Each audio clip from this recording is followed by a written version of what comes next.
हमारा मन कितना शुद्ध है। हम कितना भगवान का भजन कर रहे हैं। वो मूल नहीं है कि आपने बहुत घंटे तक माला लेकर बैठ गए, 2-4 घंटे तक आपने माला जप ली तो भगवान के हो गए, वो भाव नहीं। आप मत पकड़ो माला, मत पकड़ो। आप मत पकड़ो माला, पर निवेदन है अपने घर के बुजुर्ग मां बाप का हाथ जरूर पकड़ कर रखना।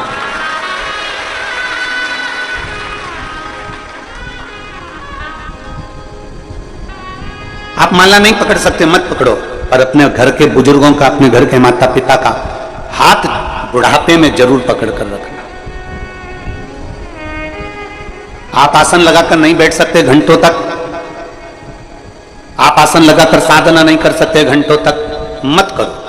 पर जब अपने माँ बाप बुजुर्ग हो जाएं तो उनके चरणों में अपनी ड्यूटी से आने के बाद, नौकरी से आने के बाद, दुकान से आने के बाद कम से कम 5 मिनट उनके पास बैठो तो वो आसन लगाकर जो पुण्य मिलेगा वो पुण्य माँ बाप के चरणों में मिल जाए। इतने बुजुर्ग माएँ बैठी हैं, मेरी जीजियां बैठी हैं, इतने बुजुर्ग मेरे जीजा बैठे हैं, मेरी माता, मेरे भाई, मेरे बंधु बैठे हुए हैं। मैं बुजुर्ग माताओं से पूछूं, क्या कभी आपने अपने बेटे से 50,000 रुपए मांगे? कभी किसी बुजुर्ग माता ने कभी अपने बेटे से कहा कि मुझे 2-4 साड़ी ला कर देना? कभी बुजुर्ग माता पिता ने आपसे कहा कि मुझे तुझे ये ला कर देना है, मुझे ये ला कर देना? कभी बुजुर्ग माता पिता अपने बच्चों से नहीं कहते कि मुझे ये ला कर देना, पर बुजुर्ग माता पिता बुढ़ापा आते आते इतना जरूर चाहते हैं कि मेरा बेटा कम से कम व्यापार से, दुकान से या कहीं से आए तो 5 मिनट तो मेरे पास बैठकर मेरे से चर्चा करे, मेरे से बात करे।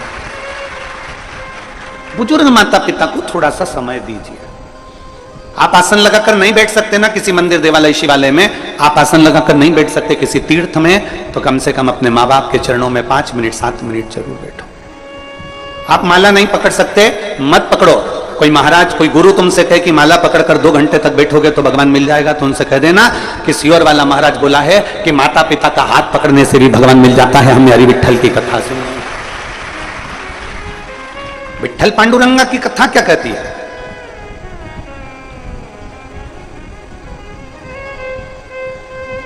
पौंडलिक जिसने प्रवचन में सुन लिया था कि माता पिता की सेवा करने से हरि विठल प्रसन्न हो जाता है, भगवान नारायण प्रसन्न हो जाता है, बस उसने सेवा करना प्रारंभ कर दिया और भगवान उसको दर्शन देने के लिए पहुंचे। उसकी गली में इतना कीचड़ था, नारायण दरवाजा बजाए, उसने पूछा कौन है? वो कहते हैं मैं नारायण हूं। अभी मैं अपनी माता के चरण दबा रहा हूं, फिर पिता के चरण दबाऊंगा और पिता के चरण दबाने के बाद दरवाजा खोलूंगा। भगवान कहते हैं तेरी गली में बहुत कीचड़ है, मैं खड़े कैसे रहूं? तो पौंडलिक ने खटिया के नीचे से एक ईंट उठाकर बाहर फेंक दी और भगवान से कह दिया कि इस पे खड़े हो जाओ। भगवान दोनों हाथ कमर पर रखकर उस पौंडलिक के लिए भगवान दरवाजे पर खड़े रहे। और जब पौंडलिक ने दर्शन किया, दर्शन करते से ही भगवान ने उसको जब दर्शन दिया तो भगवान ने कहा मांग पौंडलिक, तुझे क्या चाहिए? पौंडलिक कहता है प्रभु इतनी कृपा करना, जो अपने माता पिता की सेवा करता है उसके दरवाजे पर ऐसे ही दर्शन देते रहे। यह घोर कलयुग का क्रम चल रहा है। इस कलयुग में भगवान को ढूंढने जाना है तो बहुत दूर नहीं जाना है। इस कलयुग में अगर परमात्मा को ढूंढना है तो अपने घर के माता पिता का प्रतिदिन चरण का दर्शन कर लो, उनका आदर कर लो, उनका सम्मान कर लो। और ध्यान देना, माला पकड़कर बैठने से ज्यादा जरूरी है अपने बुजुर्ग माँ बाप अगर बाथरूम जा रहे हैं, बुजुर्ग माँ बाप को कहीं जाना है तो उनका हाथ पकड़कर छोड़ देना। ये सबसे बड़ी माला जाप का फल है। सबसे आसन लगाकर बैठने से बड़ा फल है।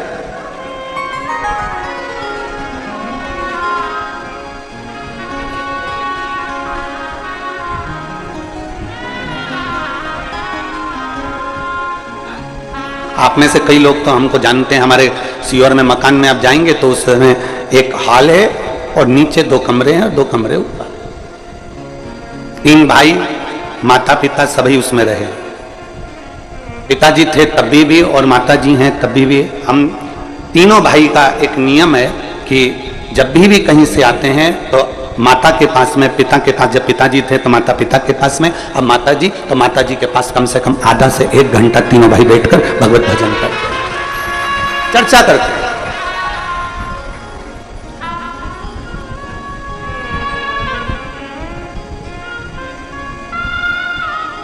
तीनों की धर्म पत्नियां हों, बहुएं हों, सब उस बात को देखकर बड़े आनंदित होती हैं और वो भी आकर बैठकर भगवत चर्चा करती हैं। चर्चा कोई दौलत माँ बाप को नहीं दी जा सकती, और समय से बड़ी दौलत दुनिया में कोई नहीं हो सकती जो बुजुर्ग माँ बाप को दी जा रही है। समय से बड़ी कोई दौलत नहीं, समय से।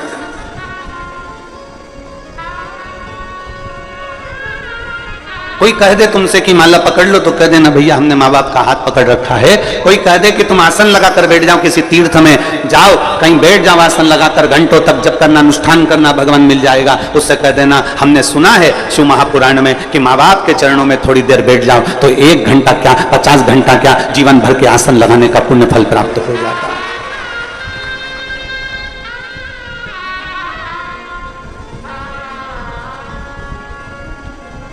पुण्य हमारे भीतर जागृत हो जाए, हम एक पुण्य।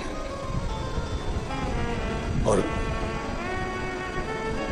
पीपल का वृक्ष बाद में बनना, बट वृक्ष बाद में बनना, पहले घर में तुलसी के वृक्ष जैसा तुलसी के पौधे जैसा बनने का प्रयास करें। छोटा है, तुलसी का पौधा बहुत छोटा है, पर इतना पवित्र है, इतना पवित्र है, बस उसके जैसी पवित्रता, उसके जैसी निर्मलता, उसके जैसी एक आनंदता अपने भीतर उत्पन्न करो, अपने भीतर।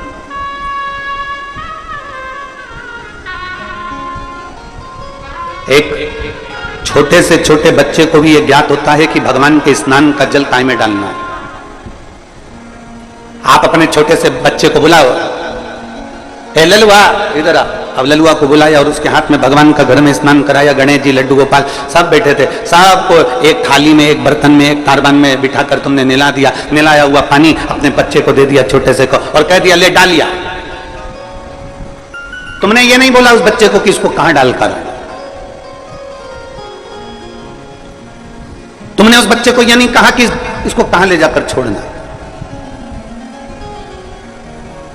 बस तुमने भगवान का नहलाया हुआ पानी दिया, स्नान का जल दिया, और वो बच्चा उस स्नान के जल को लेकर सीधे तुलसी जी में पहुंचता है, सीधे पौधे में पहुंचता है और तुलसी जी में ले जाकर डाल देता है। अब उसी बच्चे को तुम कपड़े धोने का पानी दे दो, उसी बच्चे को कपड़े धुले हुए पानी दे दो, बर्तन धोया हुआ पानी दे दो, पोछा लगाया हुआ पानी दे दो, और उस बच्चे का ललुआ इधर आ, ललुआ आया, हाँ माँ ये ले पानी डाल कर जा। वो बच्चा तुलसी के पौधे में डालेगा क्या? जम के तो बोलो जरा, नहीं। पौधे में डालेगा नहीं, वो बच्चा उस पानी को अपने घर के बाहर पटक देगा, ओटले पर डाल देगा, सफाई में उसको प्रयोग ले लेगा।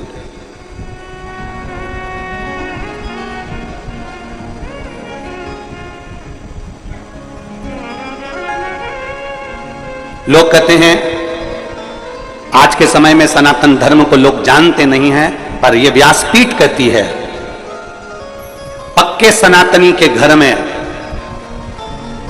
सनातन के प्रत्येक व्यक्ति के घर में बच्चा बच्चा ये जानता है कि तुलसी के पौधे की पवित्रता कितनी होती है, पीपल के वृक्ष की पवित्रता कितनी होती है, बट वृक्ष की पवित्रता कितनी होती है, बेलपत्र के पौधे की, बेलपत्र के वृक्ष की पवित्रता कितनी होती है, वो जानता है।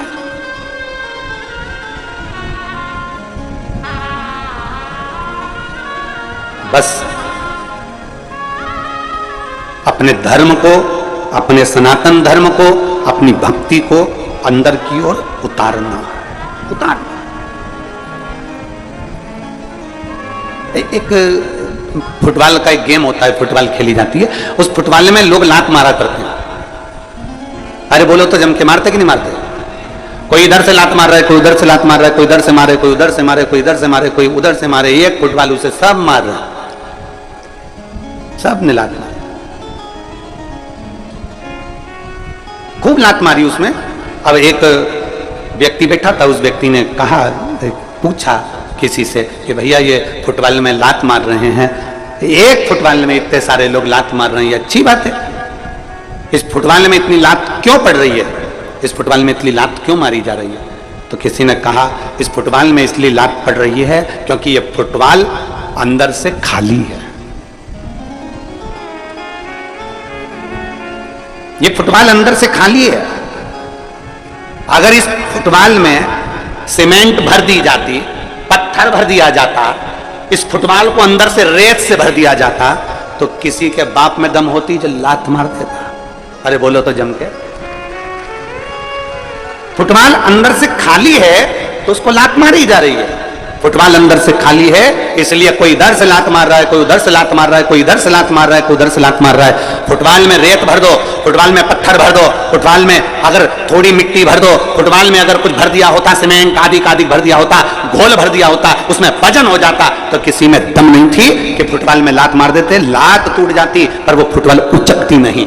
खाली थी अंदर से इसलिए लात मारी जा रही थी, खाली थी अंदर से इसलिए उसको यहां से वहां लुढ़काया जा रहा था। उसी तरह शिव महापुराण की कथा कहती है फुटबॉल अंदर से पोली है, केवल ऊपर से उसमें कवर है इसलिए लात पड़ रही है। उसी तरह आज के जमाने में लोग कहते हैं हम सनातनी, हम सनातनी, हम सनातनी, हम सनातनी।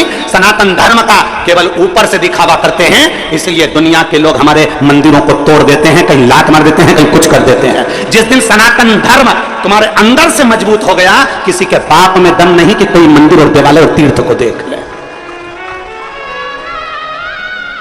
सनातन धर्म अंदर से मजबूत होना चाहिए। हम सनातन धर्म को ऊपर से मजबूत कर रहे हैं। हमने तिलक लगा लिया, सोचा सनातन धर्म मजबूत हो गया। हमने धोती पहन ली, लग गया कि सनातन धर्म मजबूत हो गया। हमने तुरंत कुछ ना कुछ श्रृंगार करा, लगा सनातन धर्म मजबूत हो गया। हम मंदिर जाने लगे, सोचा सनातन धर्म मजबूत हो गया। नहीं, सनातन धर्म को भीतर से मजबूत करना पड़ेगा। अगर फुटबॉल अंदर से मजबूत होती तो किसी की दम नहीं थी कि कोई लात मार देता। सनातन धर्म अगर अंदर से अपने भीतर, अपने दिल में, अपने हृदय में जब तुम मजबूत कर लोगे, किसी की सामर्थ्यता नहीं कि तुम्हारे देवालय, शिवालय और तुम्हारे तीर्थ को कोई देख लेगा।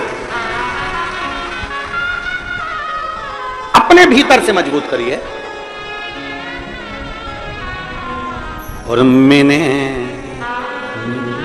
तेरे ही भरोसे बाबा, तेरे ही भरोसे हवा विच उड़ती जावांगी बाबा, डोर छड़ेगा निकटी जावांगी भोले मैं तेरी शंभो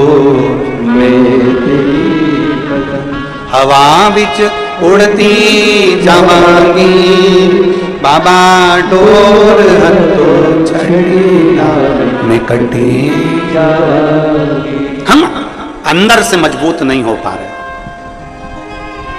दूसरे धर्म के लोग अंदर से मजबूत हो गए और अंदर से मजबूत हो गए इसलिए उनके धर्म पर कोई उंगली नहीं उठा पाता, उसमें कोई लात नहीं मार पाता। हम ऊपर से मजबूत दिखते हैं, अंदर से पोले होते हैं। अंदर से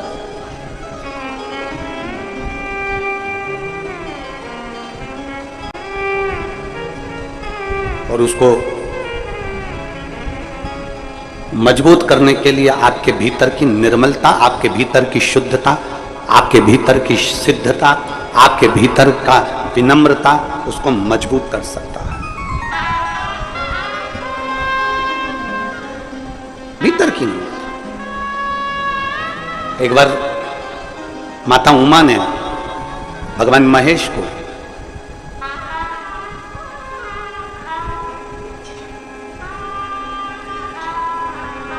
सौराष्ट्र की पवित्र भूमि पर भ्रमण करने के लिए बुलाया।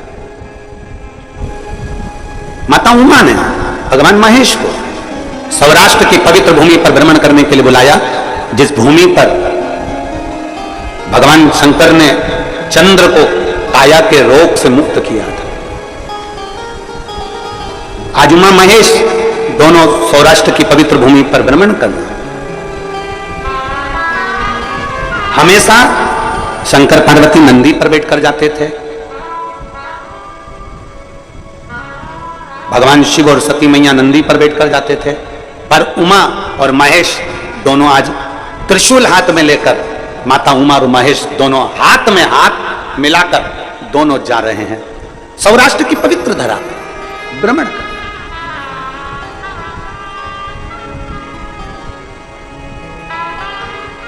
और सौराष्ट्र की पवित्र भूमि पर घूमते घूमते माता उमा ने भगवान महेश से 3 प्रश्न कर लिए।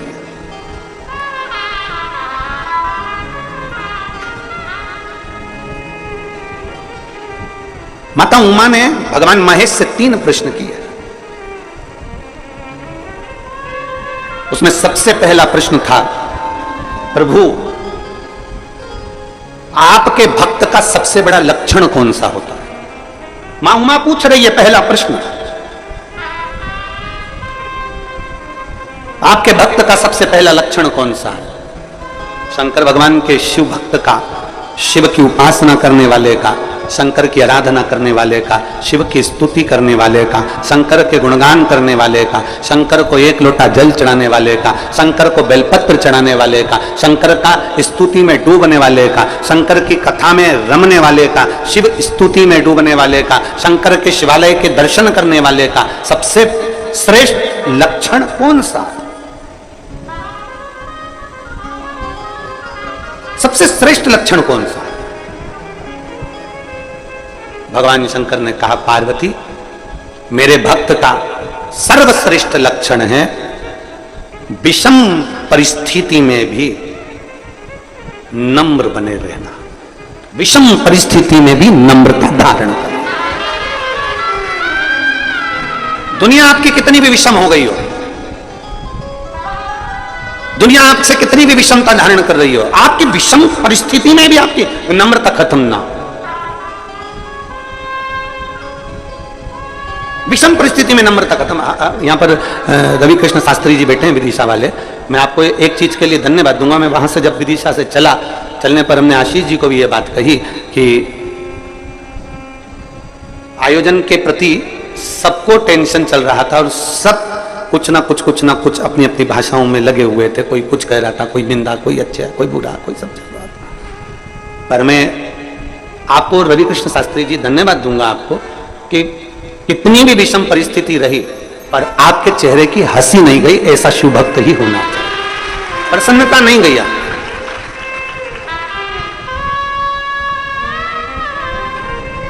और ये बहुत कम लोगों में देखने को मिलता है महाराज। हमारी तो बाबा की कृपा से ये कथाएं चलती रहती है। ये कथा पूर्ण होगी 25 तारीख को भिलाई में, छत्तीसगढ़ में प्रारंभ हो जाएगी 1 बजे से 4 बजे तक। 25 तारीख से 31 तारीख तक कथा चलेगी, फिर उसके बाद में अगली कथा फिर वहीं छत्तीसगढ़ में। पूरा सावन छत्तीसगढ़ वालों का।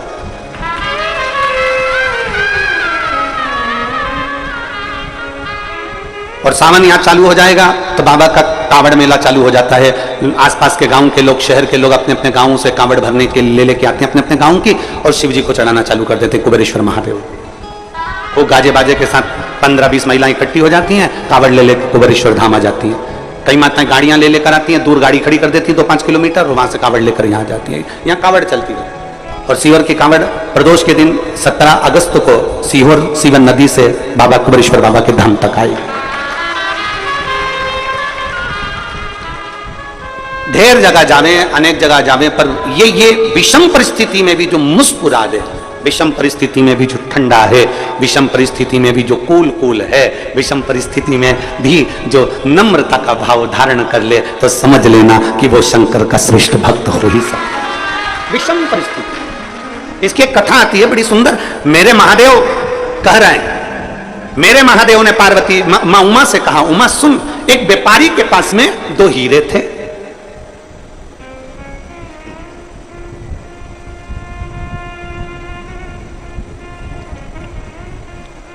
एक व्यापारी के पास में 2 हीरे थे, एक जैसे, सेम, बिल्कुल एक जैसे, और दोनों कीमत वाले, दोनों में कीमत।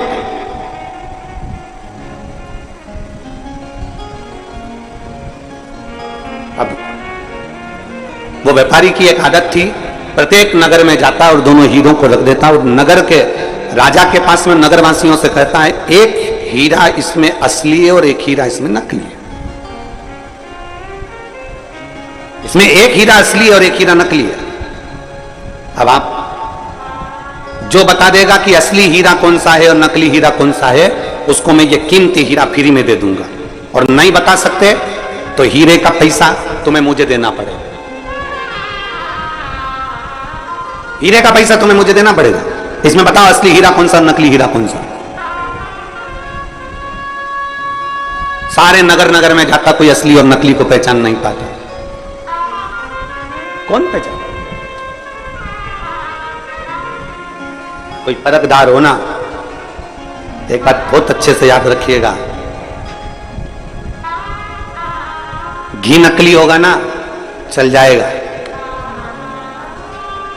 वो मेरी जीजी हो, अच्छे से समझ लेना, और मेरे जीजा होंगे, और बेटी बेटा भी। घी नकली होगा चल जाएगा, सोना नकली होगा चल जाएगा, पर अपनी दृष्टि और अपना गुरु कभी नकली नहीं होना चाहिए।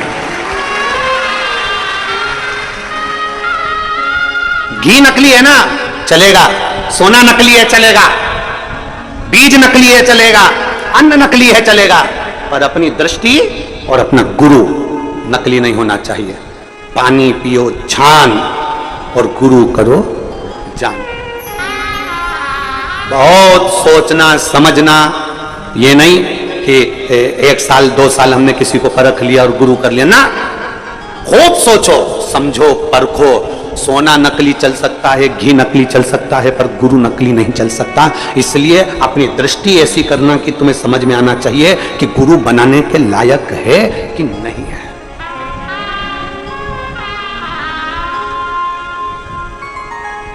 दृष्टि समझ बहुत कठिन है।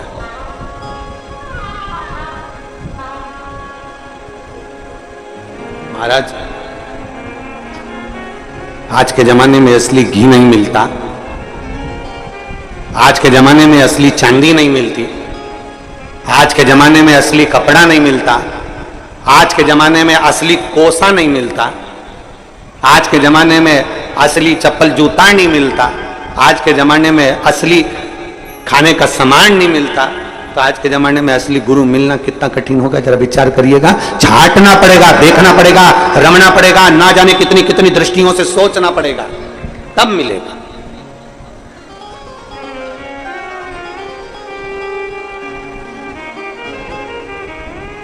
बहुत सोचो असली कौन सा इसमें, नकली कौन सा। ए उमा, भगवान महेश कह रहे हैं, उमा एक व्यापारी के पास में 2 हीरे हैं, पूरे नगर नगर में जाता है, फिरता है, आवाज लगाता है, जो असली बता देगा उसको असली हीरा दे दिया जाएगा, नहीं बता पाओगे तो तुम्हें मुझे हीरे के पैसे देना पड़ेगा। असली कौन सा नकली कौन सा बता।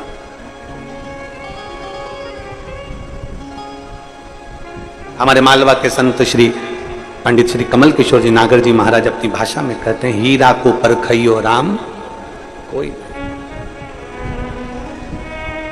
हीरा को परखदार कोई नहीं है संसार। कौन परखेगा? कुछ को परखोगे, कैसे परखोगे? परख के नेत्र चाहिए। अपने नेत्र जितने परखैया होंगे उतना उतना हम असली गुरु को पहचान सकेंगे।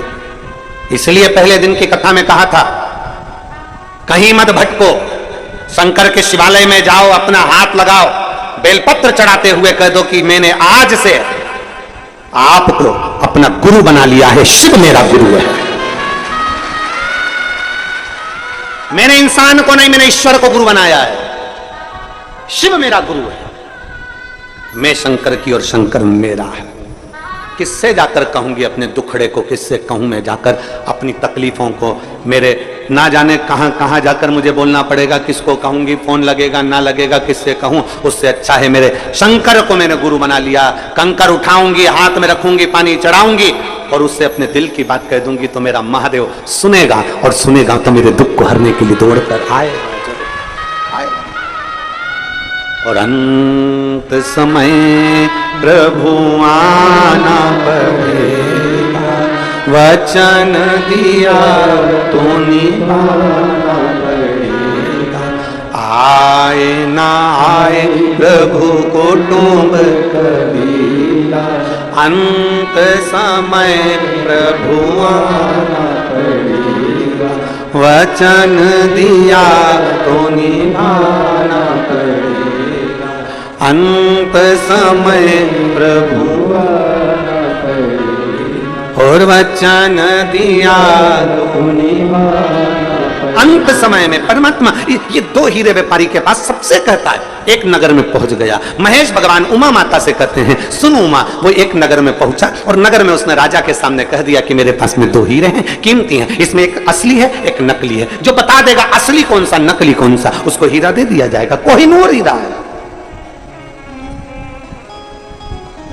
कीमती हीरा, जो बताएगा उसको हीरा दे दिया जाएगा बस। और अगर नहीं बता पाए तो हीरे के पैसे तुम्हें देना है। राजा ने कहा ठीक है, अपने अपने जौहरी को बुलाया गया, हीरा के परखइये जौहरियों को बुलाया गया। सारे जौहरी आकर बैठ गए, उन्होंने खूब परख करी पर बता नहीं पाए कि इसमें असली हीरा कौन सा। उस हीरे का नाटक देखने के लिए ढेरों लोग इकट्ठे हुए थे राजभवन में। उसमें एक अंधा भी आया हुआ था, नेत्रविहीन। सब हार गए जौहरी। जाने लगा व्यापारी पैसा लेकर राजा से कि सब हार गए, लाओ धन दो। इतने में एक अंधे व्यक्ति ने, एक दृष्टिहीन अंधे व्यक्ति ने कहा रुक जाओ, मैं बता सकता हूं कि इसमें असली हीरा कौन सा है। सारी सभा ठाका लगाने लगी, हंसने लगी। अरे मूर्ख, आंख की रोशनी नहीं है, नेत्र नहीं है, नेत्रविहीन है, अंधा है, और तू बताएगा तू इसमें असली हीरा कौन सा? सारी दुनिया हंसने लगी। तब जौहरी जो व्यापारी था उसने कहा ले तुम बता दो। अब वो तो खुद दूसरे का हाथ पकड़कर चल रहा था, उसके हाथ में हीरे दे दिए व्यापारी ने। राजा अपने सिंहासन पर फिर बैठ गया और ध्यान करने लगा कि ये अंधा कैसे बता सकता। राजा ने अपने दूतों से पूछा ये जौहरी है क्या? नहीं। कोई व्यापारी है क्या? नहीं। ये तो जन्म से ही अंधा है, नेत्रविहीन है, इसने कभी हीरा देखा? नहीं। तो फिर ये कैसे बताएगा? पता नहीं। भगवान महेश कहते हैं उमा, उस अंधे व्यक्ति के हाथ में हीरे आ गए। वो अंधा व्यक्ति दोनों हीरों को लेकर राजमहल से बाहर चले गया और बाहर जाकर उसने दोनों हीरों को जमीन पर पटक दिया। दोनों हीरों को जमीन पर पटक दिया। साथ वाले से कहा कि हीरा लाकर मुझे दे दे। थोड़ी देर बाद उसने हीरे लाकर दिए। उसने दोनों हीरों को हाथ में लिया और हाथ में लेते से ही उस अंधे व्यक्ति ने कह दिया ये हीरा असली है और ये हीरा नकली है। ये हीरा असली है और ये हीरा नकली है। उस व्यापारी ने अंधे व्यक्ति से पूछा तुम कैसे कह सकते हो कि ये हीरा असली है और ये नकली है? तो उस अंधे व्यक्ति ने कहा मैंने दोनों हीरे रोड पर फेंक दिए, जमीन पर फेंक दिए। इसमें से जो कांच था वो गर्मी से तपकर गर्म हो गया था और जो असली हीरा था वो ठंडा की ठंडा जल गया था। गर्म विषम परिस्थिति में क्रोध आ जाना, विषम परिस्थिति में गुस्सा आ जाना, विषम परिस्थिति में हर कुछ बोल देना, विषम परिस्थिति में परेशान हो जाना, विषम परिस्थिति में तुम कुछ को कुछ बोल दो, विषम परिस्थिति में तुम्हें अगर क्रोध आ रहा है, विषम परिस्थिति में आप अगर गलत पथ पर जा रहे हो तो समझ लेना कि आप हीरा नहीं हो, आप कांच के टुकड़े हो। हीरा विषम परिस्थिति में भी ठंडा रहता है। हीरा विषम परिस्थिति में भी ठंडा है। कितनी भी धूप पड़ जाए, कितनी भी गर्मी आ जाए, जो असली हीरा अगर कोई मां पहनती हो, असली हीरा कोई भाई पहनता हो, अगर कितनी भी गर्मी पड़ जाए, कितनी भी धूप पड़ जाए, असली हीरा गर्म ही नहीं होता। असली हीरा ठंडा की ठंडा ही रहेगा, कूल की कूल रहेगा। उसी तरह शंकर भगवान कर रहे हैं मां उमा से, मेरा जो भक्त होता है अगर असली मेरा भक्त है तो वो हमेशा कूल की कूल, ठंडा की ठंडा और विनम्र की विनम्र ही रहता। ये उसकी पहचान है, हीरे की पहचान है। ये हीरे की पहचान है। आजकल बहुत कांच के टुकड़ों को तराश तराश के बेचा जा रहा है और कह दिया जाता है कि असली हीरा है। हीरे की चूड़ी, हीरे की अंगूठी, हीरे के कान के, हीरे का नेकलेस, हीरे का नेकलेस, सबने कह दिया हीरे का नेकलेस। उठाओ हीरे के नेकलेस को जरा बाहर रखकर देखो थोड़ी देर, ठंडा है कि गर्म है। कांच को तराश कर हीरा बनाया जा रहा है, पर कांच कांच ही रहता है और हीरा हीरा ही रहता है। हीरा विषम परिस्थिति में भी कूल, ठंडा, नम्र, नाजुक, सरल रहता है। नम्र। एक पत्र है,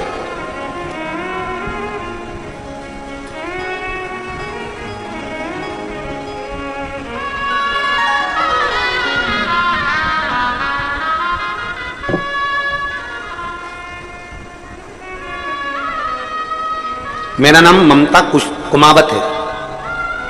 मैं ममता कुमावत, मेरे पति का नाम बाल मुकुंद कुमावत है।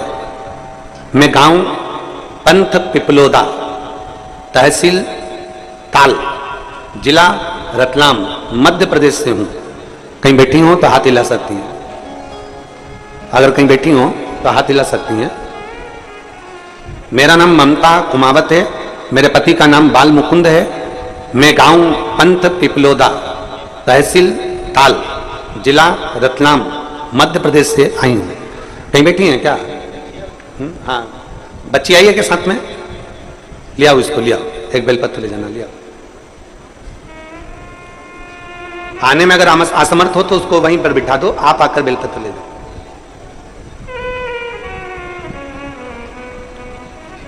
दो 2019 में मेरी इस बेटी की तबीयत इतनी ज्यादा खराब हो गई थी, जयाश्री कुमावत की, कि ना पांव से चल पाती थी, ना हाथ हिल पाता था, ना सुन पाती थी, ना बोल पाती थी, ना बैठ पाती थी, पलंग पर पड़ी रहती थी।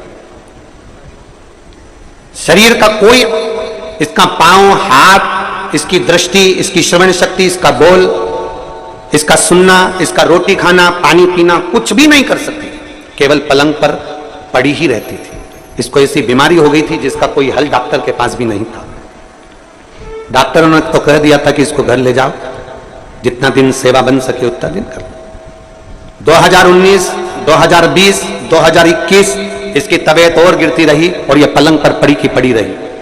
पहली बार हमने 2022 में आपकी कथा सुनी और हमने सुनते से ही उसी समय पर आपकी कथा गुरु पूर्णिमा की सीहोर में हो रही थी। तब हम 11/7/2022 को गुरु पूर्णिमा के समय पर कथा सुनने के लिए पंडाल में आ गए और एक दिन की कथा हमने गुरु पूर्णिमा की सुनी और सुनने के बाद बाबा के कंकर शंकर की पूजन कर कर, जल चढ़ाकर बेलपत्र लेकर चले गए। घर जाकर हमने बेलपत्र बच्ची को दिया और जल चढ़ाना प्रारंभ कर दिया। इतने सालों के बाद 2019 से लेकर 20, 21, 22 तक वो उठकर खड़ी नहीं हुई, बैठी नहीं, ना खा पाती, ना बोल पाती, ना सुन पाती। 2022 पर जब हम पहली बार गुरु पूर्णिमा उत्सव करने के लिए आए, एक दिन की कथा सुनकर जब हम गए, बाबा की ऐसी कृपा हुई गुरुदेव कि मेरी बेटी खुद पलंग पर बैठी और चली भी और हाथ से काम भी करना प्रारंभ करा। उसकी सुनने की शक्ति, देखने की शक्ति और बोलने की शक्ति भी आई। मैं बाबा को, मेरी बेटी इतनी भी खड़ी हो गई ना गुरुदेव तो मुझे संतुष्टि है, क्योंकि उसको पड़ी हुई देखती थी तो आंख में आंसू भर आता था। इतने सालों के बाद मेरी बेटी उठकर बैठी, मैं बाबा को धन्यवाद देने के लिए आई। ये शिव तत्व है, योग गति है। एक विषम परिस्थिति में भी अगर आपका चित्त, आपका मन भगवान में रमा हुआ है, एक विषम परिस्थिति में भी आप भगवान के, वो लिख रही है कि ये कभी उठ भी नहीं सकती थी, डॉक्टरों के हिसाब से केवल पलंग पर पड़ी रहती थी, खुद उठी, खुद बैठी और शिव कृपा से ये चली भी। ये शिव भक्ति है, इसको ओघड़नाथ की भक्ति कहते हैं। जो 19, 20, 21, 22 तक भी जो ना चल पाई हो और डॉक्टर के हिसाब से पलंग पर केवल पड़ी रहना है, ना चलेगी, ना बैठेगी, ना हाथ पांव, ना सुन सकेगी, ना बोल सकेगी, ना देख सकेगी, और शिव की भक्ति जब हमने दिल से करी है तो वो शंकर भी दिल से देता जरूर है। उसके दरवाजे से कोई खाली जाता है, कौन खाली जाता, और खाली ना जाता कोई दर से तुम्हारे। एक बात इन्होंने लिखी, पहले पूरी अच्छी थी पर एक बीमारी जो डॉक्टर के पास भी उसका हल नहीं है, वो बीमारी से ग्रसित हो गई, बीमारी से ग्रसित 3-4 साल नहीं उठी, पड़ी रही, उठ ही नहीं सकती, बैठ भी नहीं सकती, हाथ पैर भी नहीं हिला सकती, सुन बोल भी नहीं सकती। एक विश्वास, आपने शिव के मंदिर जाना प्रारंभ कर दिया और खाली ना जाता कोई दर से तुम्हारे, खाली ना जाता कोई दर से तुम्हारे, मैं भी खड़ी हूँ बाहें पसारे अपने देश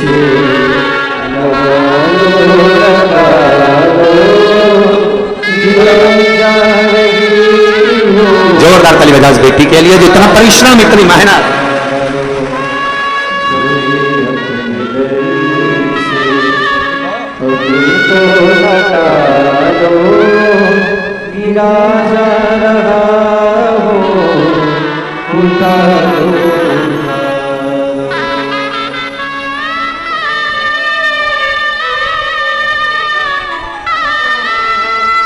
कई साल तक पलंग पे से बैठी नहीं, पलंग पे से उठी नहीं, सारा कार्य पलंग पर करती थी, आज उसमें इतना बल कि वो चलकर कथा के पंडाल तक पहुंची है, तो शिव की कृपा स्वयं करुणा सागर की करुणा। शंभु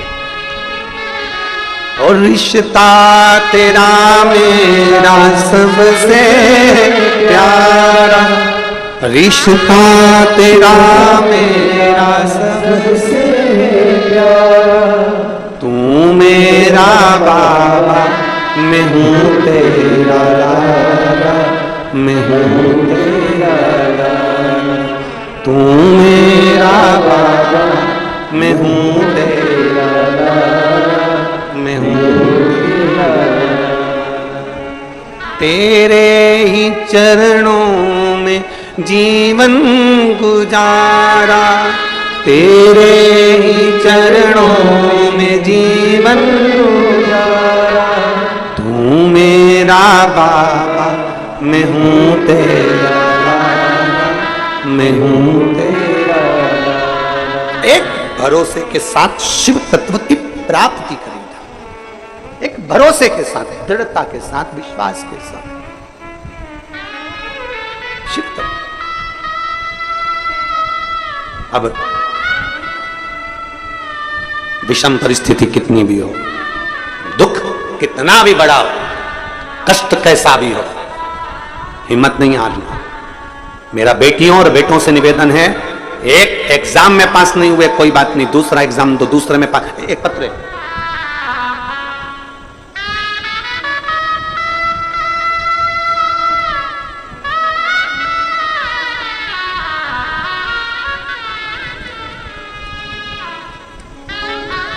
मुस्कान नेमा, पता नागेश्वर मंदिर के सामने, छिंदवाड़ा मध्य प्रदेश। कहीं बैठी हैं मुस्कान जी? कहीं बैठी हो तो हाथ हिलाइएगा। आप ही हैं? श्री शिवाय नमस्तुभ्यं। आइए, पहले आपको बधाई, बहुत बहुत पधारिए। मैं मुस्कान नेमा, पता नागेश्वर मंदिर के सामने, छिंदवाड़ा से आई हूं। गुरुजी, मैं कुबेरेश्वर बाबा का क्या वर्णन करूं। मेरी मम्मी पापा आपकी कथा सुनना चालू करे हैं और उन्होंने मुझे भी उस कथा में लगा दिया। मैं कई समय से सीए का एग्जाम दे रही थी पर क्लियर नहीं हो पा रहा था। गुरुदेव, बहुत प्रयास करा, बहुत मेहनत करी, पर आखिरी में मेरी हिम्मत टूट गई। तब मम्मी पापा दोनों बोले, तू चिंता क्यों करती है, शिवजी पर एक लोटा जल चढ़ाना प्रारंभ कर, बाबा की भक्ति करना प्रारंभ कर। मैंने फिर एग्जाम दिया पर उसमें भी मैं क्लियर नहीं हो पाया। फिर तो मेरा मन और रूठ गया कि मैंने शंकर जी को जल चढ़ाया, बाबा ने मेरी क्यों ना सुनी। पर मेरे माँ और मेरे पिताजी ने फिर कहा, हिम्मत नहीं हारना। वो सियोर वाला महाराज कहता है कि फिर मेहनत कर, और जितनी मेहनत इतने सालों में करी उससे चौगुनी मेहनत तू अब कर। और मेरे माँ बाप ने आपके बारे में बताया कि वो कहते हैं कि चौगुनी मेहनत कर और पीछे मत हटना, बाबा को एक बेलपत्र शहद लगाना और बाबा का भजन करते करते जाना, आखिरी में बाबा देख लेगा। मेरी बेटी ने पशुपतिनाथ का व्रत किया, मेहनत करी और खूब मेहनत करी, और मेहनत के साथ में एक बेलपत्री शंकर भगवान को चढ़ाकर फिर श्री शिवाय नमस्तुभ्यं बोलते हुए समी पत्र का प्रयोग करते हुए गई। आज मेरी बेटी बाबा की कृपा से सीए बन गई और बाबा ने उस पर करुणा कर दी। मैं शिव को धन्यवाद देने के लिए, शिव तत्व की प्राप्ति, एक संघर्ष, एक आपका परिश्रम, एक आपकी मेहनत,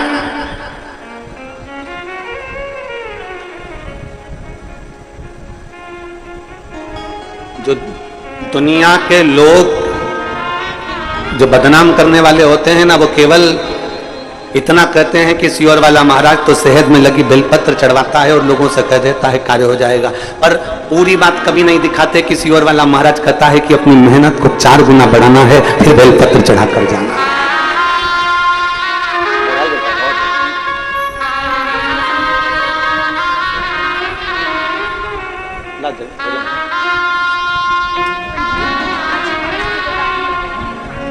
ध्वजा लेकर आइए बाबा की, बहुत बहुत साधुता।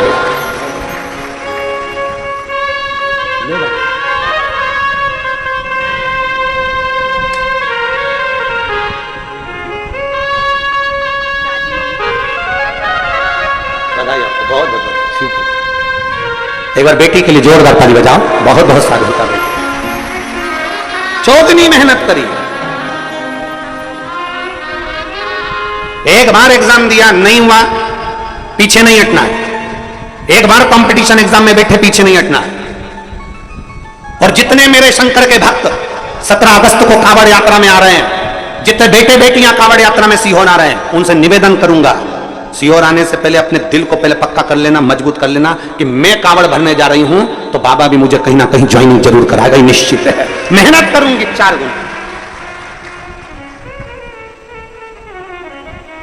जब 17 अगस्त को आप कांवड़ भरने आए तो आपके अंदर एक अलग से एनर्जी होना चाहिए, एक अलग से बल होना चाहिए कि मैं यहां कांवड़ चढ़ाने के बाद जाऊंगी और खूब मेहनत करूंगी, खूब मेहनत। और मेरा विश्वास करता है मैं उत्तीर्ण होकर रहूंगी, आगे बढ़कर रहूंगी।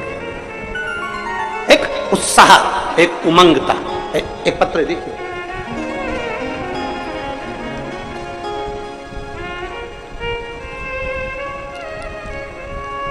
मैं प्रीति कुमारी, पति ऋषु कुमार शर्मा, महर्षि पतंजलि परिसर, क्वार्टर नंबर L1301, गोदर मऊ, भोपाल, मध्य प्रदेश के निवासी हूं। पिन नंबर यह है और मोबाइल नंबर यह है। कहीं बैठी हैं क्या? अगर कहीं बैठी हो तो हाथ हिला सकती हैं। मैं प्रीति कुमारी, पति ऋषु कुमार शर्मा, महर्षि पतंजलि परिसर, क्वार्टर नंबर ये गोदरा मऊ, भोपाल, मध्य प्रदेश। आए हैं क्या? हाँ ठीक है। बच्चा आया है साथ में? लिया उसको, आ जाओ, दोनों आ जाओ लेकर। गुरुजी, मैं एक लोटे जल का क्या वर्णन करूं। मेरी शादी तो 8 वर्ष हो चुके थे। मेरे पति आर्मी की नौकरी कर रहे हैं। हम बहुत सारे हॉस्पिटल में, चाहे वो आर्मी का हॉस्पिटल हो, चाहे सिविल हॉस्पिटल हो, सारे हॉस्पिटलों में हमने इलाज करवाया, चेक करवाया, पर संतान का सुख डॉक्टरों के हिसाब से नहीं था। डॉक्टरों ने मना कर दिया था, तुम्हारे यहां औलाद नहीं होगी। अब बड़ा टेंशन मन में आ गया कि संतान का सुख नहीं, धीरे धीरे करते 1 साल, 2 साल, 3 साल, 4 साल, 5 साल, 6 साल, 7 साल, 8 साल ऐसे निकलते चले।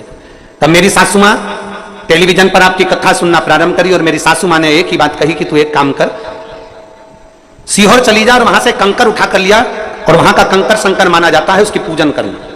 मुझे कंकर शंकर के बारे में बताया। मैं कंकर शंकर लेने कुबेरेश्वर धाम आ गई और यहां से रुद्राक्ष और कंकर शंकर लेकर चली गई। टीवी पर आसन लगाकर सामने बैठकर कथा सुनती आपकी, और बाबा पर भरोसा कर पशुपतिनाथ का व्रत करना प्रारंभ करा। जहां पर सारे हॉस्पिटल वालों ने मना कर दिया था कि तुम्हें संतान नहीं होगी, मैं बाबा के आज छाती ठोक कर कहती हूं 6 अप्रैल 2024 को मेरे यहां पर पुत्र रत्न की प्राप्ति हुई, जिसका नाम मैंने शिवाय रखा है, जिसका नाम मैंने शिवाय रखा है। और मेरे बाबा के चरणों में मैं प्रणाम करने के लिए आई हूं। लाइन अच्छी लिखी है, आप और हम सब मिलकर गुनगुनाते हैं।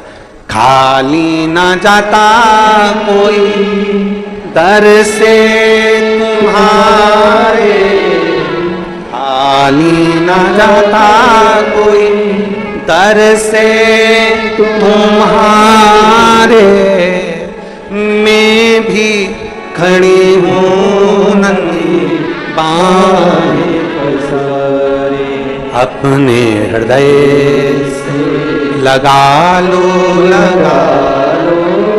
गिरा जा रहा हूँ, उठा लो, भोले अपने दर से अब तो न टालो, गिरी जा रही हूँ, उठा लो।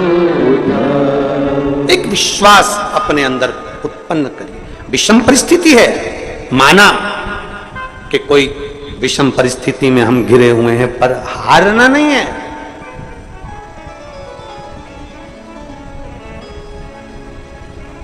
थोड़ी मेहनत हाथ की, बाकी कृपा भोले।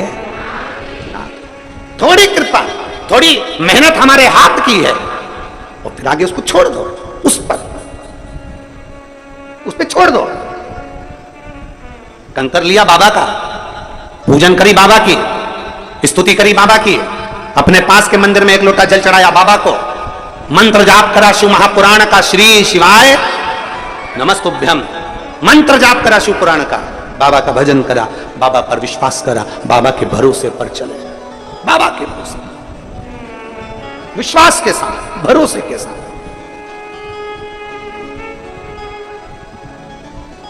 कैसे रह सकते?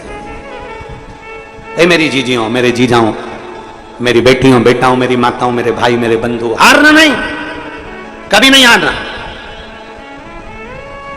कितना भी विषम परिस्थिति है, हिम्मत नहीं हारना। कभी मत सोचना कि मैं, कोई कह दे कि तू सीए नहीं बन सकती, कोई कह दे तू इंजीनियर नहीं बन सकता, तो कोई कह दे तू जॉब नहीं लग सकती, कोई कह दे तेरा कंपटीशन एग्जाम में नहीं हो, कह देना मैंने शिव पुराण की कथा सुनी है, मुझ में वो बल है कि मैं बनकर दिखाऊंगी और आगे बढ़कर दिखाऊंगी।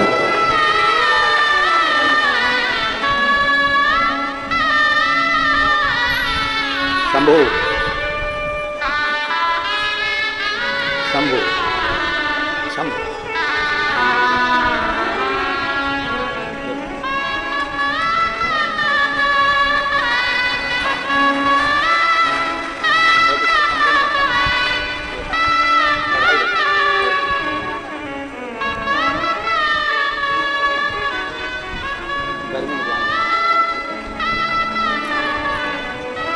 एक बार जोरदार ताली बाबू के लिए, बहुत बहुत सारी। एक विश्वास अपने भीतर उत्पन्न करिए, एक भरोसा, विश्वास और भरोसे के बल पर शिव तत्व हमें प्राप्त जरूर होता है। और जब हमारा भरोसा दृढ़ हो जाए, जब हमारा विश्वास दृढ़ हो जाए, तो शिव को मिलने में देरी नहीं होती। शिव को मिलने में देरी नहीं होती। यहां सब समाहित है, सब समाहित।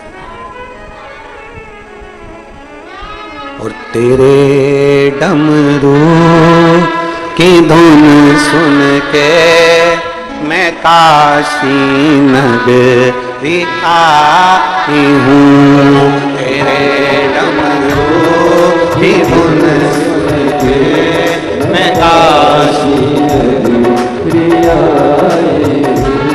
तेरे डमरू की धुन सुन के मैं काशी नगरी आई हूँ। तेरे डमरू की धुन सुन के मैं काशी नगरी आई हूँ। मैं काशी नगरी आई हूँ। मैं काशी नगरी आई हूँ। मैं काशी नगरी आई हूँ। मैं काशी नगरी आई हूँ। मैं काशी नगरी आई हूँ। मैं काशी नगरी आई हूँ। मैं काशी नगरी आई हूँ। मैं काशी नगरी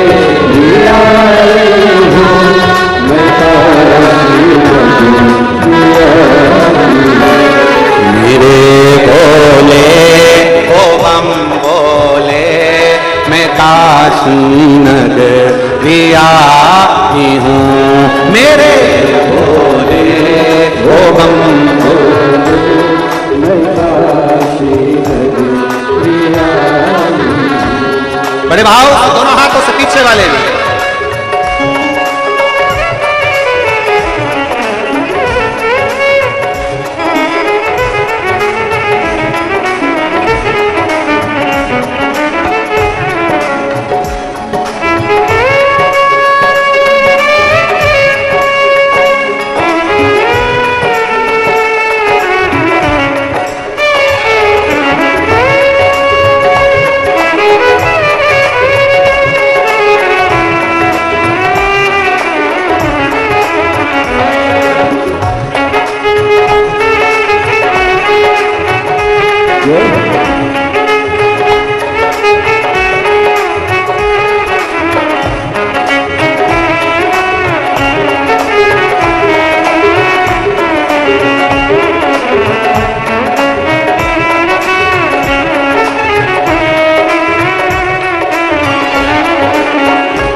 गंगा है, उसी गंगा में नहाने को मैं काशी नगरी आई हूँ। उसी गंगा में नहाने को मैं काशी नगरी आई हूँ। मैं काशी नगरी आई हूँ, मैं काशी नगरी आई हूँ, मैं काशी नगरी आई हूँ, मैं काशी नगरी आई हूँ। मेरे डमरू की धुन सुन के मैं काशी नगरी आई हूँ। तेरे डमरू की धुन सुन के मैं काशी नगरी आई हूँ।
आई हूँ, मैं काशी नगरी आई हूँ, मैं काशी नगरी आई हूँ। मेरे भोले हो बम भोले, मैं काशी नगरी आई हूँ, मेरे भोले हो बम भोले, मैं काशी नगरी आई हूँ, मैं काशी नगरी आई हूँ, मैं काशी नगरी आई हूँ, मैं काशी नगरी आई हूँ, मैं काशी नगरी आई हूँ। हर हर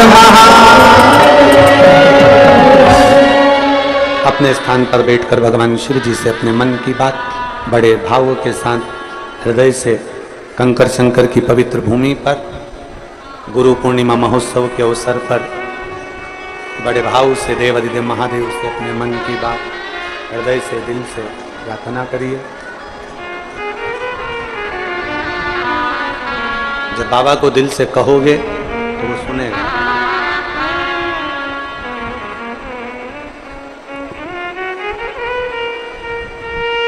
जहां जगह मिले वहां बैठकर बोलिएगा और प्रार्थना बाबा से करिए।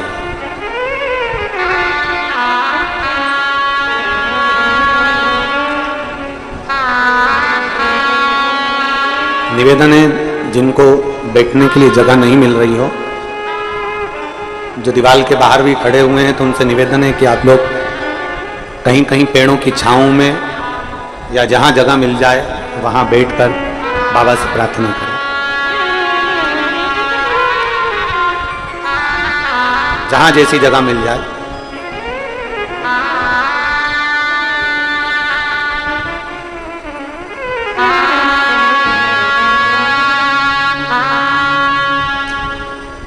श्री शिवाय नमस्तु, श्री शिवाय नमस्तु, श्री शिवाय नमस्तु, श्री शिवाय नमस्तु, श्री शिवाय नमस्तु। भोला सब दुख काटो, ओ भोला सब दुख काटो, शिव शंकर तेरी माला, भोले बाबा तेरी माला, भोला सब दुख काटो, ओ भोला सब दुख काटो। वेश है मंगल मंगलकारी, वेश है मंगल मंगलकारी, शमशान वासी हमारा, शमशान वासी हमारा, ओ भोला सब दुख काटो, ओ भोला सब दुख काटो। भगवान देवदेव महादेव, भगवान शिव वो गर्दानी त्रिकालदर्शी कैलाशी अविनाशी शिव की कथा कर रहे। एक दृढ़ी भरोसा हमें शिव के करीब ले जाता, एक दृढ़ी विश्वास हमें शंकर के करीब में ले जाता। एक विदल उत्पल दो असुर पार्वती मैया को देखकर विचलित हो जाते। भगवान महेश माता उमा को 3 प्रश्नों का उत्तर देते हैं। उसमें पहला है आपका भक्त का लक्षण, तो बताया कि ठंडा रहना, नम्र रहना, सहज रहना, ये लक्षण। दूसरा प्रश्न उमा ने भगवान महेश से सौराष्ट्र की पवित्र भूमि पर करा। आप कहां रहते हो?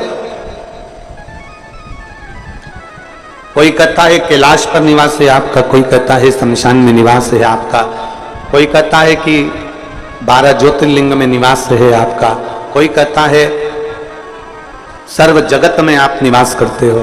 आप कहां रहते हो? ये मां उमा भगवान महेश से पूछ रहे हैं, आप कहां रहते हो?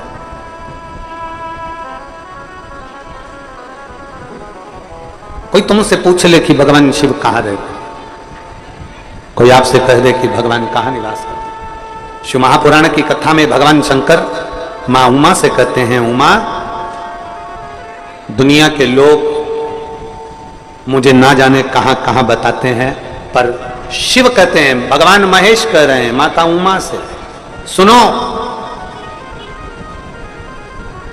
भगवान महेश कह रहे हैं, उमा मैं कहां रहता हूं ये संसार के लोगों से कहना चाहता हूं कि मैं अपने भक्त के दिल में सदा निवास करता हूं, सदा निवास।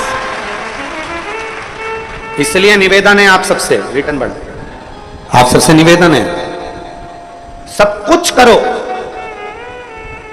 पर किसी का दिल मत दुखाओ, क्योंकि उस दिल में शिव बसा है, उस हृदय में शंकर बसा है।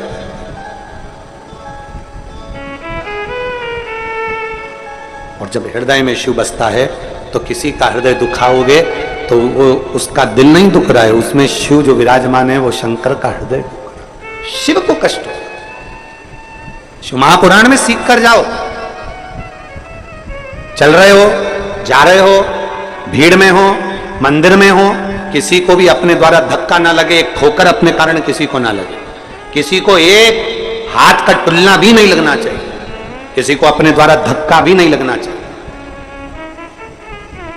कितनी बड़ी बात शिव महापुराण में लिखी है कि पार्वती, संसार में रहने वाला मनुष्य यदि मेरे शिवालय तक जाकर एक लोटा जल नहीं चढ़ा सकता, शिवालय में नहीं पहुंच सकता, भगवान के मंदिर में नहीं पहुंच सकता, पार्वती अगर वो मेरे मंदिर में भी ना गया हो तो पार्वती अगर कोई शिव महापुराण की कथा सुन कर आ रहा हो, उसके मुख का भी अगर कोई दर्शन कर लेता है तो उसकी कट्टर पीड़ी पार हो जाती है। मात्र उसके चेहरे का दर्शन कर लेने से भी यज्ञ का फल प्राप्त हो जाता है, पुण्य फल प्राप्त हो जाता है। केवल एक, अगर कोई शिव महापुराण की यहां तक शिव पुराण, आप लोग, आपसे तो निवेदन है हमारा, बार बार हम कहते हैं गीता प्रेस गोरखपुर की शिव पुराण लेकर आओ, हिंदी की घर में पढ़ो। आप उसमें पढ़ेंगे ना तो विद्येश्वर संहिता के अंतर्गत वर्णन मिलेगा आपको कि अगर कोई शिव पुराण की कथा सुनकर जहां से निकल कर जाता है, शिव पुराण की कथा सुनकर व्यक्ति जहां से निकल कर जाता है, उस रास्ते में अगर कोई जीव आत्मा, किसी का एक्सीडेंट हो गया, कोई मर गया, कोई गड़ गया, कोई चले गया, कोई किसी भी तरह का दुखी व्यक्ति है और आप शिव पुराण की कथा सुनकर जा रहे हो, आपके मात्र चेहरे का दर्शन कर लेता है या आपसे, आपके शरीर से टच होकर कोई हवा, कोई वायु अगर स्पर्श कर कर भी निकल कर उस जीव को पड़ जाती है तो उसका भी उद्धार हो जाता है, उसका भी। इतना सुंदर, तो यहां शास्त्र कह रहा है किसी को टलना ना लगे, किसी को ठोकर ना लगे। हम तो कई बार आप लोगों से कहते हैं कथा सुनने बैठे हो ना, पीछे वालों से निवेदन है, आपको अगर आगे बैठने का शौक है तो आप 2-3 घंटे पहले आकर अपनी जगह संभालो। आपको आगे आके बैठने का शौक है ना, 2-3 घंटे पहले आप आकर जगह संभालो। ये 1-2-3 पंडाल भरे पड़े हैं, पीछे लोग खड़े हुए हैं, कोई पेड़ों के नीचे बैठा हुआ है, कहीं गाड़ियों के अंदर बैठ के लोग कथा सुन रहे हैं। ये जरा पूछो इनसे कितना पहले से आवाज क्या कर रही है, कितना पहले से व्यवस्था संभालते हैं, कितनी पहले से जगह संभाल कर बैठते हैं, विचार करिए। आपको कथा अगर लेट आए हो, देरी से आए हो, बहुत लेट आए हो, पीछे जहां जगह मिल जाए वहां बैठो, अपने पांव के द्वारा, अपने द्वारा किसी को ठोकर भी ना लगे, क्योंकि तुझ में रब बसता है यारा, मैं क्या करूं, तुझ में शिव बैठा हुआ है, शिव। किसी को ठोकर ना लगे। मंदिर में गए हो जल चढ़ाने के लिए, कुबेरेश्वर बाबा की धरा पर पहुंचे हो जल चढ़ाने के लिए, भीड़ है, थोड़ा पीछे से आराम से, ज्यादा भीड़ है आवाज लगाते लगाते जाओ, बोल बम का नारा है, हर हर सारी समस्या का हल। कोई लेट बनता है, कोई जल्दी बनता है, शिव को जल चढ़ाने वाला से जरूर बनता है। बोलते बोलते जाओ, जरा आवाज लगाते लगाते, लोग थोड़ा रास्ता दे देंगे। किसी को टुल्ला नहीं मानना, किसी को धक्का नहीं देना, किसी को कष्ट नहीं देना, बड़े प्रेम से भगवान की भक्ति को धारण करना है, भगवान की भक्ति को अपने भीतर उतारना, भगवान देवाधिदेव महादेव की भक्ति को धारण करना। कोई अगर मान लो, अगर रास्ते में कोई बुजुर्ग है, कोई तकलीफ में, तो उसको भी उठा लेना महाराज, उसको भी हाथ पकड़ लेना। और मैं तो तेरे ही भरोसे बाबा, तेरे ही भरोसे हवा बिच उड़ती जावांगी बाबा, डोर तो छड़ीना मैं कटी जावांगी।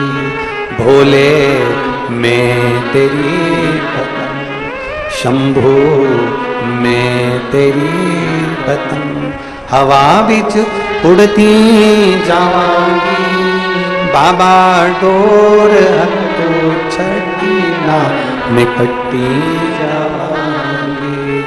मैंने तेरे ही भरोसे बाबा, तेरे ही भरोसे हवा बिच उड़ती जावांगी बाबा, डोर तो छड़ीना मैं कटी जावांगी। भोले मैं तेरी, शंभू मैं तेरी। एक विश्वास अपने भीतर धारण, एक भरोसा अपने भीतर धारण।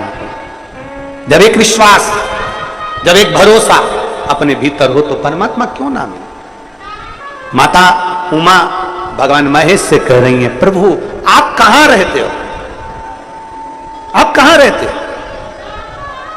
आप किस जगह पर रहते हो। भगवान महेश ने कहा, उमा मैं अपने भक्त के, जम के बोलो जरा, जम के, हृदय में रहता हूं, दिल में रहता हूं। आप कहां रहते हो? मैं अपने भक्त के दिल में, अपने भक्त के हृदय में रहता हूं, अपने भक्त के दिल में। अब जरा तुम्हारे जैसा भक्त नहीं चाहिए वो कि तुरंत 160 उठ के खड़े हो गए।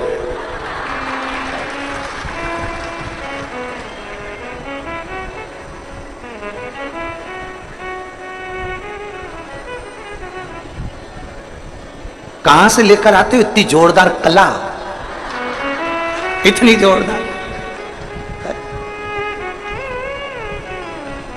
अरे भाई, शिव की आराधना, भगवान शंकर की भक्ति, शिव उपासना, शंकर की अविरल भक्ति हमारे भीतर धारण हो। और शंभु शरणे पड़े मांगू घड़ी रे, दुख काटो दया करीन दर्शन। ओ शंभु शरणे मांगू घड़ी रे, दुख काटो दया करीन दर्शन, दया करीन दर्शन। अपने भीतर एक विश्वास उत्पन्न करिए। तीसरा प्रश्न किया है मां उमा ने भगवान महेश से, तीसरा प्रश्न। और तीसरा प्रश्न कर कर कहा, प्रभु मेरा अगला प्रश्न आपसे है। तीसरा, 3 प्रश्नों का क्रम था, तीसरा प्रश्न किया, बाबा हे भगवान शिव, आपको पाने के लिए, आपको प्राप्त करने के लिए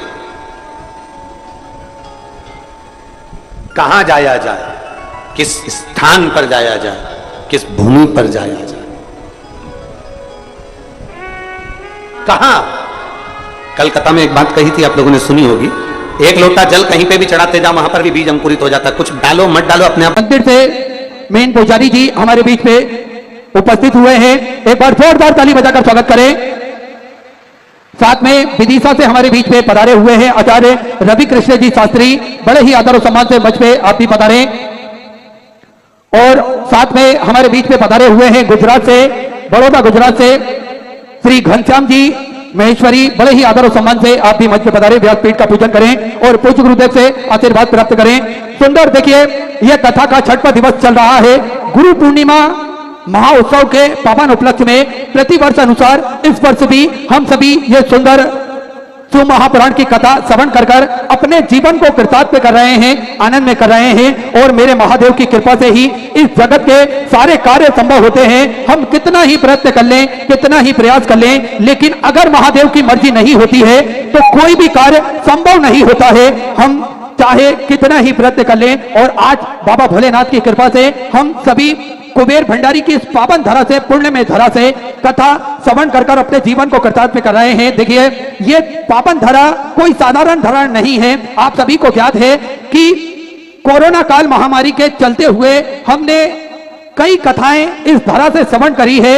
और देखिए शिव महापुराण की कथा कहीं पर भी एक स्थान पर हो जाती है तो वे जगह अपने आप में सिद्ध हो जाती है। तो फिर इस स्थान पर तो अनेक बार शिव महापुराण की सुंदर कथा हो चुकी है। सभी भक्त इसका लाभ उठा चुके हैं। हम सभी ने देखा है कि कोरोना काल महामारी के अंतर्गत जब कथाएं चल रही थी तो हम सभी ने अपने घरों पर सुरक्षित रहकर कथा श्रवण करी है और अपने जीवन को कृतार्थ में करा है। देखिए जब शेर की गर्जना होती है तो छोटे छोटे कीट पतंगे अपनी कोचर में छुप जाते हैं। जब शिव महापुराण की कथा होती है तो काम, विषय, वासना, अहंकार, तृष्णा ये सब समन हो जाती है। इसलिए शिव महापुराण की कथा इस धरा पर कईयों बार हो चुकी है और भगवान भोलेनाथ की कृपा दृष्टि भी इस धरा से हमेशा विद्यमान रहती है। आप सभी को ज्ञात है कि कंकड़ शंकर की यह पावन धरा 12 ज्योतिर्लिंग के मध्य में केंद्र में ये बनने जा रही है। केंद्र बिंदु 12 ज्योतिर्लिंग का ये धरा पर है। आप सभी को ज्ञात है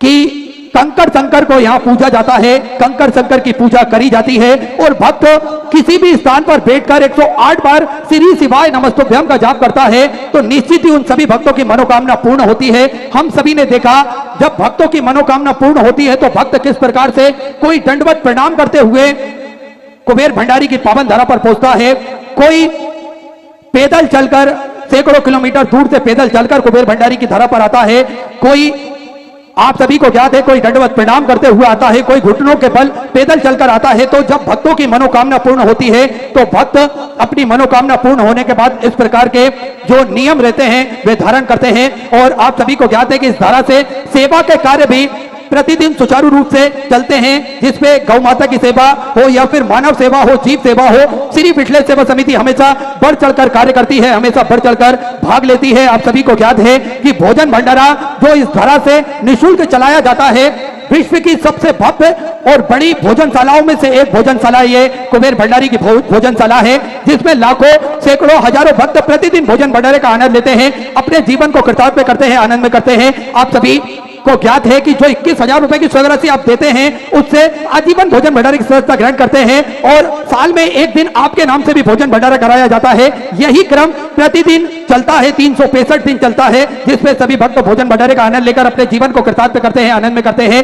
गौ माता की सेवा जो कि प्रतिदिन सुचारू रूप से चलती है, एक और भव्य गौशाला का निर्माण कर और चल रहा है। साथ में आप सभी को ज्ञात है स्वास्थ्य संबंधित सेवाएं श्री विठलेश्वर सेवा समिति के सानिध्य में, पूज्य गुरुदेव के सानिध्य में चलती है, जिसमें प्राथमिक उपचार केंद्र श्री विठलेश्वर सेवा समिति के सानिध्य में निःशुल्क रूप से चलाया जाता है, जिसमें दवाई गोली भी निःशुल्क रूप से वितरण की जाती है।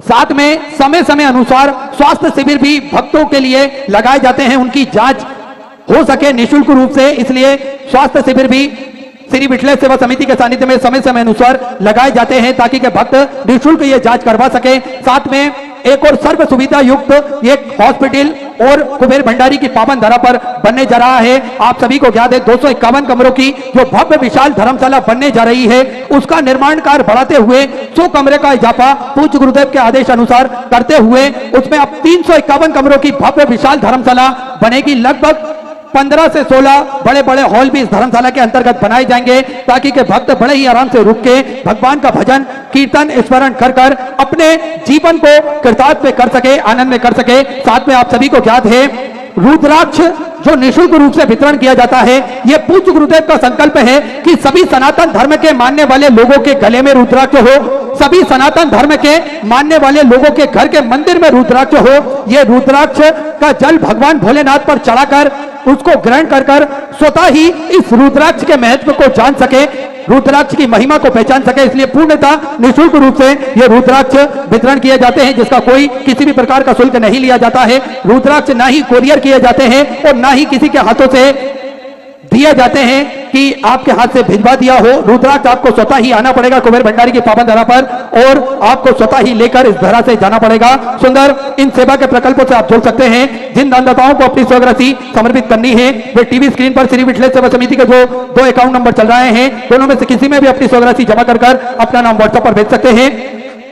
इसी क्रम में जिन दानदाताओं ने, जिन भामाशाओं ने मंदिर, गौशाला, व्रत आश्रम, अन्य क्षेत्र में अपनी स्वराशि प्रदान करी, उन सभी पावनसारी पुण्यसारी दानदाताओं के नाम स्वर्गीय राम बहल, मनोरमा देवी जी गोरखपुर उत्तर प्रदेश से 2100 रुपए, अतुल कुमार जी गुप्ता दिल्ली से सुधा 500 रुपए, सुशील कुमार जी की तरफ से हमीरपुर उत्तर प्रदेश से सुधा 501 रुपए की स्वराशि आपकी समिति की, सुषमा जी की तरफ से लखनऊ उत्तर प्रदेश से 500 रुपए, दयानंद जी बरमबाल की तरफ से झारखंड से सुधा 500 रुपए, राजेंद्र जी अग्रवाल की तरफ से सुधा 2100 रुपए, अमर विनीता जी श्रीवास्तव की तरफ से सुधा 5100 रुपए की स्वराशि आपके बाबा कमलेश्वर धाम हेतु समृद्ध की बहुत बहुत बधाई। सुधा विचार आपके 1600 राशि आपके समृद्ध की। नवल कमला जी विजयवर्गीय तेलंगाना से आपने सुंदर 21,000 रुपए की स्वराशि देकर आजीवन भोजन भंडार की संस्था ग्रहण करी, सुनहरे अक्षरों में अपना नामांकित करें, बहुत बहुत बधाई। सुधा विचार आपके 1600 राशि आपके समृद्ध की। हंस रांची की तरफ से सुधा 500 रुपए, गुप्ता में दुर्ग छत्तीसगढ़ से सुधा 1100 रुपए, अलका भारत जी जादव की तरफ से मोहब्बत से सुधा 500 रुपए, नारद राम पार्वती जी साहू की तरफ से राम छत्तीसगढ़ से सुधा 2100 रुपए, प्रीतम दास जी नाथवानी की तरफ से सुधा 1100 रुपए की स्वराशि आपने समृद्ध की। संतोष कुमार सिंह जी की तरफ से सुधा 1100 रुपए, मृदुला जी शुक्ला की तरफ से ठाणे महाराष्ट्र से सुधा 1100 रुपए की स्वराशि आपने बाबा कुबेरेश्वर धाम हेतु समृद्ध की बहुत बहुत बधाई। सुभाष किसान जी ठाणे महाराष्ट्र से सुधा 500 रुपए, प्रतीक जी चौधरी की तरफ से सुंदर 500 रुपए की स्वराशि आपने समृद्ध की। राजेंद्र जी तलूजा की तरफ से छिंदवाड़ा मध्य प्रदेश से सुधा 500 रुपए, शर्मा परिवार इंदौर मध्य प्रदेश से 500 रुपए, आकर्ष जी की तरफ से इटारसी मध्य प्रदेश से सुधा 500 रुपए की स्वराशि आपने समृद्ध की। अलका गणेश जी की तरफ से सुधा 1100 रुपए, भरतलाल जी शर्मा की तरफ से भोपाल मध्य प्रदेश से 500 रुपए, लक्ष्मीबाई जी साहू की तरफ से चौराई से सुधा 500 रुपए की स्वराशि आपने समृद्ध की। गुप्ता में सुधर 5100 रुपए की स्वराशि आपने सुंदर जो भोजन भंडारा गुरु पूर्णिमा महोत्सव के पावन उपलक्ष्य में चल रहा है उसमें 5100 रुपए की स्वराशि आपने समृद्ध की, बहुत बहुत बधाई। अजय जी बेचराव रामपुर छत्तीसगढ़ से सुधा 1100 रुपए की स्वराशि आपने समृद्ध की। सत्यनारायण जी यादव मालेगांव महाराष्ट्र से सुधा 500 रुपए, संजय कुमार जी शर्मा दिल्ली से सुधा 500 रुपए, बसंती जी पांडे की तरफ से महेश्वर मध्य प्रदेश से सुधा 5100 रुपए की स्वराशि आपने बाबा कुबेरेश्वर धाम हेतु समृद्ध की, बहुत बहुत बधाई। सुधा विचार आपके 1400 रुपए आपने समृद्ध की। बंसीलाल जी पंडित की तरफ से सुधा 500 रुपए, राजकुमार जी गोसाई की तरफ से मुंबई से सुधा 1000 रुपए, कंचन अरविंद जी गिरी की तरफ से गाजीपुर उत्तर प्रदेश से 1021 रुपए की स्वराशि आपने समृद्ध की। घनश्याम जी साहू की तरफ से सुधा 500 रुपए की स्वराशि आपने समृद्ध की। मोर सिंह जी राजगढ़ मध्य प्रदेश से सुधा 500 रुपए, जय जी सोनी की तरफ से सुधा 500 रुपए, दुल्ली चंद जी सोनी की तरफ से सुधा 500 रुपए, राजू जी प्रजापति कोटा राजस्थान से सुधा 21 रुपए की स्वराशि आपने समृद्ध की। गोपाल जी सोनी की तरफ से उदयपुर राजस्थान से सुधा 500 रुपए, सुमन प्रकाश जी मिश्रा की तरफ से आगरा उत्तर प्रदेश से 1100 रुपए, रामतार जी मिश्रा की तरफ से आगरा उत्तर प्रदेश से 500 रुपए, रंजना जी मिश्रा आगरा उत्तर प्रदेश से सुधा 500 रुपए की स्वराशि आपने समृद्ध की। नारायण आनंद राव जी नरेला की तरफ से सुधा 500 रुपए, श्रीचंद जी साहू की तरफ से छिंदवाड़ा मध्य प्रदेश से 500 रुपए, रिंकू जी मेसराम की तरफ से छत्तीसगढ़ से सुंदर 1000 रुपए की स्वराशि आपने समृद्ध की। सुनीता सिंह जी चौहान की तरफ से सुधा 500 रुपए, लाल सिंह जी यादव की तरफ से सुधा 500 रुपए की स्वराशि आपने समृद्ध की। सुमित जी सोनी जयपुर राजस्थान से सुधा 1100 रुपए, चंदा जी चौधरी की तरफ से सुधा 500 रुपए, प्रतीक जी पटक की तरफ से सागर मध्य प्रदेश से 500 रुपए, राधा देवी जी राजपूत की तरफ से विदिशा मध्य प्रदेश से 1100 रुपए, सुनील जी हरडिया की तरफ से इंदौर मध्य प्रदेश से सुधा 2001 रुपए, ललिता सुनील जी सांगले की तरफ से सुधा 1100 रुपए, विनोद कुमार जी दीक्षित उज्जैन मध्य प्रदेश से 1100 रुपए, मंजू जी बरवाल की तरफ से वेस्ट बंगाल से सुधा 2021 रुपए की स्वराशि आपने समृद्ध की। आशा जी चौहान ब्यावरा मध्य प्रदेश से सुधा 1100 रुपए की स्वराशि आपने समृद्ध की। इमरान भाई जी की तरफ से सुधा 1000 रुपए, पुरुषोत्तम दशरथ लाल जी की तरफ से नागपुर मराठी से सुधा 500 रुपए, एस जी ज्योति की तरफ से उज्जैन मध्य प्रदेश से सुधा 500 रुपए, गुप्ता में सुधा 500 रुपए, लक्ष्य सिंह जी ठाकुर बिना मध्य प्रदेश से सुधा 1000 रुपए, सविता मदन लाल जी की तरफ से नागपुर मराठी से 500 रुपए, शिव कुमार जी भरतिया की तरफ से जालना मराठी से सुधा 11000 रुपए की स्वराशि जो गुरु पूर्णिमा के पावन उपलक्ष्य में भोजन भंडारा चल रहा है उस भोजन भंडारे में आपने समर्पित की, बहुत बहुत बधाई। सुधा विचार आपके 1400 से आपने समर्पित की। राजेंद्र जी पांडे ग्वालियर मध्य प्रदेश से 500 रुपए, राम रमेश गोपी किसान जी भरतिया की तरफ से जालना मराठी से 1100 रुपए की स्वराशि आपने समृद्ध की। पिंकी कमलेश जी की तरफ से भरतपुर राजस्थान से 500 रुपए, रोहित जी गर्ग की तरफ से सुधा 1000 रुपए, गुप्ता में सुधा 500 रुपए, सुभांश जी जैन नागपुर मराठी से 1100 रुपए, लक्ष्मी नारायण जी की तरफ से नागपुर मराठी से सुधा 500 रुपए, प्रमोद जी की तरफ से नागपुर मराठी से 500 रुपए, प्रभा देवान जी की तरफ से भोपाल मध्य प्रदेश से 500 रुपए, कुंजी बिहारी जी शर्मा जयपुर राजस्थान से 1100 रुपए, देवीलाल जी की तरफ से उदयपुर राजस्थान से 500 रुपए, राहुल जी शर्मा काला पेपर मध्य प्रदेश से सुधा 1100 रुपए, गुप्ता में सुधा 500 रुपए, कुसुमनाथ जी की तरफ से जबलपुर मध्य प्रदेश से 5011 रुपए की स्वराशि आपने गौ माता के चारे हेतु समृद्ध की, बहुत बहुत बधाई। सुधा विचार आपके 1400 आपने समृद्ध की। ज्योति जी चौहान नरसिंहपुर मध्य प्रदेश से 1001 रुपए की स्वराशि आपने समृद्ध की। रुक्मणी विश्वकर्मा बलोद छत्तीसगढ़ से सुधा 500 रुपए की स्वराशि आपने समृद्ध की। मोतीलाल जी राय की तरफ से 1011 रुपए की स्वराशि आपने समृद्ध की। रामदयाल जी चौधरी जबलपुर मध्य प्रदेश से 500 रुपए, डॉली जी दिवंगन की तरफ से भिलाई छत्तीसगढ़ तो सुधा 500 रुपए, गीता जी दिवंगन दुर्ग छत्तीसगढ़ तो सुंदर 1000 ₹1 की सौगात आपने समझ की। रमोती यादव दुर्ग छत्तीसगढ़ से सुधा 500 रुपए, राजेंद्र सिंह जी की तरफ से जयपुर राजस्थान से 500 रुपए, जोगेंद्र कुमार जी की तरफ से उदयपुर राजस्थान से सुधा 500 रुपए, वरुणा प्रतीक जी शर्मा दिल्ली से सुंदर 21,000 रुपए की सौगात देकर आजीवन भोजन मेडल ग्रहण करी। सुनहरे अक्षरों में अपना नामांकित करा, बहुत बहुत बधाई। सुंदर विचार आपके 1400 आपने समझ की। शीला जी की तरफ से सिवनी मध्य प्रदेश से 500 रुपए, गुप्तधन सुधा 1100 रुपए, विद्या जी दुबई इंदौर मध्य प्रदेश से सुधा 500 रुपए, गगन जी की तरफ से इंदौर मध्य प्रदेश से 500 रुपए, ममलेश्वर सिंह जी ठाकुर की तरफ से 1111 रुपए, बाल किशन जी जाजू की तरफ से 21,000 रुपए की सौगात देकर आजीवन भोजन मेडल ग्रहण करी। सुनहरे अक्षरों में अपना नामांकित करा, बहुत बहुत बधाई। सुंदर विचार आपके 1400 आपने समझ की। सभी दाताओं को मैं हृदय की अनंत गहराई से नमन करता हूं, दंडवत करता हूं, प्रणाम करता हूं। सुंदर सौगात आपने समझ की। जो भक्त अपनी सौगात मंदिर, गौशाला, वृद्धाश्रम, अन्य क्षेत्र बाबा कुबेरेश्वर धाम में तो समर्पित करना चाहते हैं, वे टीवी स्क्रीन पर श्री विठल सेवा समिति के 2 account number axis bank account, central bank of India का चल रहा है। दोनों में से किसी भी अकाउंट में अपनी सौगात आप जमा कर अपना नाम व्हाट्सएप पर भेज सकते हैं। आइए सीधे व्यासपीठ की शरण में चलते हैं। पूज्य गुरुदेव के सानिध्य में सुंदर हम सभी आज छठवें दिवस की कथा श्रवण करेंगे। जय जय श्री राधे, हर हर महादेव, श्री शिवाय नमः।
काशी विश्वनाथ भगवान की जय, गौरांग भवानी की जय, श्री गणेश की महाराज की जय, सरस्वती माता की जय, गणपति सरकार की जय, गणेश्वर महादेव की जय, महाकालेश्वर भगवान की जय, ओंकारेश्वर भगवान की जय, चिंतामन श्री गणेश जी महाराज की जय, जीवन महारानी की जय, श्री हनुमान जी महाराज की